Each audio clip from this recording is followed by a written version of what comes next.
안녕하세요. 모디 헤어 플란트 유아정 원장입니다. 모발 이식이 대중화되면서 수술 상담을 오시는 환자분들이 물어보시는 질문의 깊이도 엄청 올라갔어요. 그래서 정말 좋은 질문들을 많이 해주셔요. 그래서 오늘은 제가 요새 많이 듣는 질문 중에 하나인 뽑으면서 이식하는 게 좋은가요?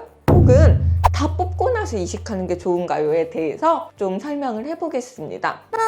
예전에는 진짜 최대한 빨리 이식하는 게 좋다라고 해서 뽑으면서 이식한다라고 하는 거를 강조하거나 아니면 진짜 빨리 이식한다, 급속 이식한다라고 이제 이야기하는 그런 케이스들이 있었어요. 의사마다 생각이 다를 수는 있겠죠. 그래서 오늘은 제 생각과 그리고 뒷받침하는 논문이랑 그다음에 실험 자료들을 좀 가지고 이야기를 해보고자 합니다. 국제 전문가들이 이 내용은 우리가 합의를 하자라고 정리해서 나온 페이퍼가 있어요. 그래서 거기에 보면 이제 뭐 일반 생리식염수 혹은 링거락테이드 그런 것들을 사용을 하는 게 일반적이기 때문에 그거는 6시간에서 8시간 이내면 링거락테이트나 그다음에 생리식염수 같은 애들은 써도 돼. 그런데 6시간에서 8시간이 넘어가면 모낭이 죽지 않도록 하기 위해서 장기 이식용 액체 쿠스토디올을 사용하고 냉각해서 모낭을 잘 보존해야 된다는 게 의사들 사이에 합의된 사항으로 통용되고 있습니다. 그러면 빠르면 빠를수록 좋은가? 여기에 대해서는 합의된 사항이 없어요. 이건 왜 그러냐라고 하면 모발 이식은 미용적인 수술이에요. 그래서 후두부의 모낭을 뽑았을 때 이 모낭들이 다 똑같이 생긴 게 아니에요. 어떤 애들은 한 모낭에 여러 가닥이 있고 어떤 애들은 한 모낭에 한 가닥밖에 없고 또 굵은 모발이 있고 혹은 얇은 모발이 있을 수 있습니다. 그러면 이런 애들을 약간 미인대회 하듯이 쭉 저희 병원에서는 8단계로 분리를 하는데 굵은 것부터 얇은 것까지 쭉 줄을 세워놓고 또 못생긴 것부터 예쁜 것까지 다 분류를 해서 굵은 애들은 뒤랑 가운데 볼륨이 필요한 부위, 밀도가 중요한 부위에 넣어주고 얇은 애들은 맨 앞에 넣어줘야 미용적으로 제일 예쁜 헤어라인을 만들 수 있어요. 그런데 뽑으면서 이식을 하면 정말 뒤에 가야 될 애들 그리고 순서상을 제일 앞에 와야 될 애들을 완벽하게 분류하기가 어렵습니다. 그래서 이게 미용적인 이식이니만큼 다 뽑고 이식하는 게 좋다라고 저는 생각합니다. 사실 수술을 하면 피부에 따라서 조금 시간이 필요한 피부들이 있어요. 예를 들어 출혈이 너무 심한 경우는 조금 출혈이 잦아들 때까지 조금 기다렸다가 들어가는 거 아니면 이전에 흉터가 있었던 부분의 경우는 진짜 옆에 것들을 건드리면 안 된다라는 마음으로 신중하게 하나하나씩 차분하게 보면서 들어가야 되거든요.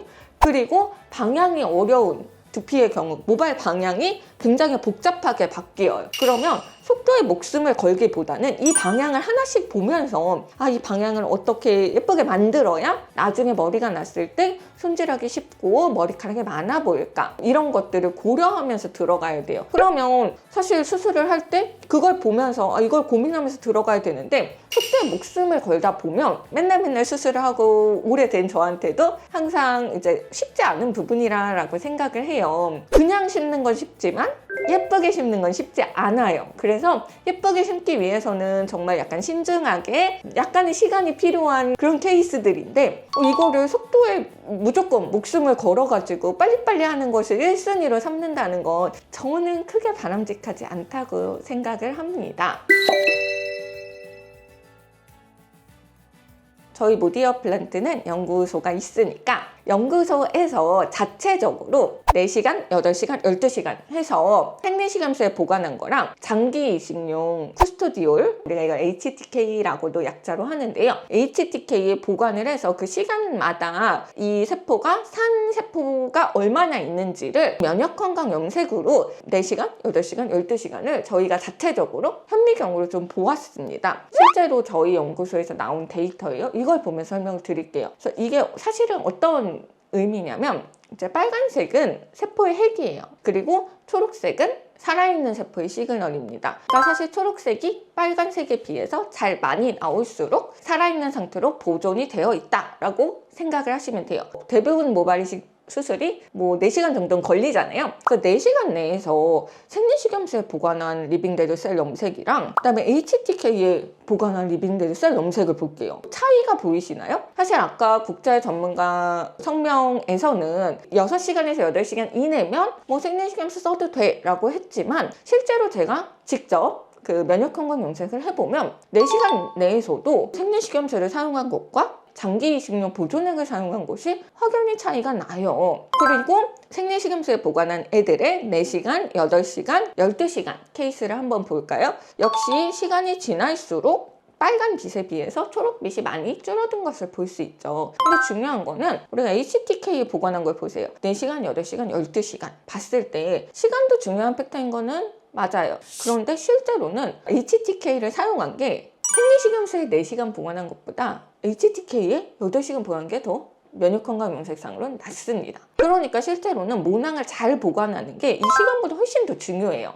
적정한 용액을 사용해서 모낭을 잘 살려놓는 게 빠르게 이식하는 것보다 더 중요합니다. 이렇게 보시면 사실 차이가 확연하게 있죠. 그래서 모디헤어 플란트에서는 예쁘게 심는 게 우리 우선이에요. 그렇기 때문에 장기 이식용 보존액인 쿠스토디오를 사용하고 전용 쿨러를 사용해서 적정 온도와 적정 용액에 보존을 하고 수술을 빨리 끝내는 게 예쁘게 심기 위한 것보다 우선할 수는 없다고 생각을 합니다. 그래서 제가 수술을 제일 빨리 하는 의사는 아니에요. 하지만 제일 예쁘게 심도록 노력하는 의사는 맞습니다. 궁금한 점이 있으면 댓글로 질문 부탁드리고요. 좋아요와 구독도 부탁드립니다. 감사합니다.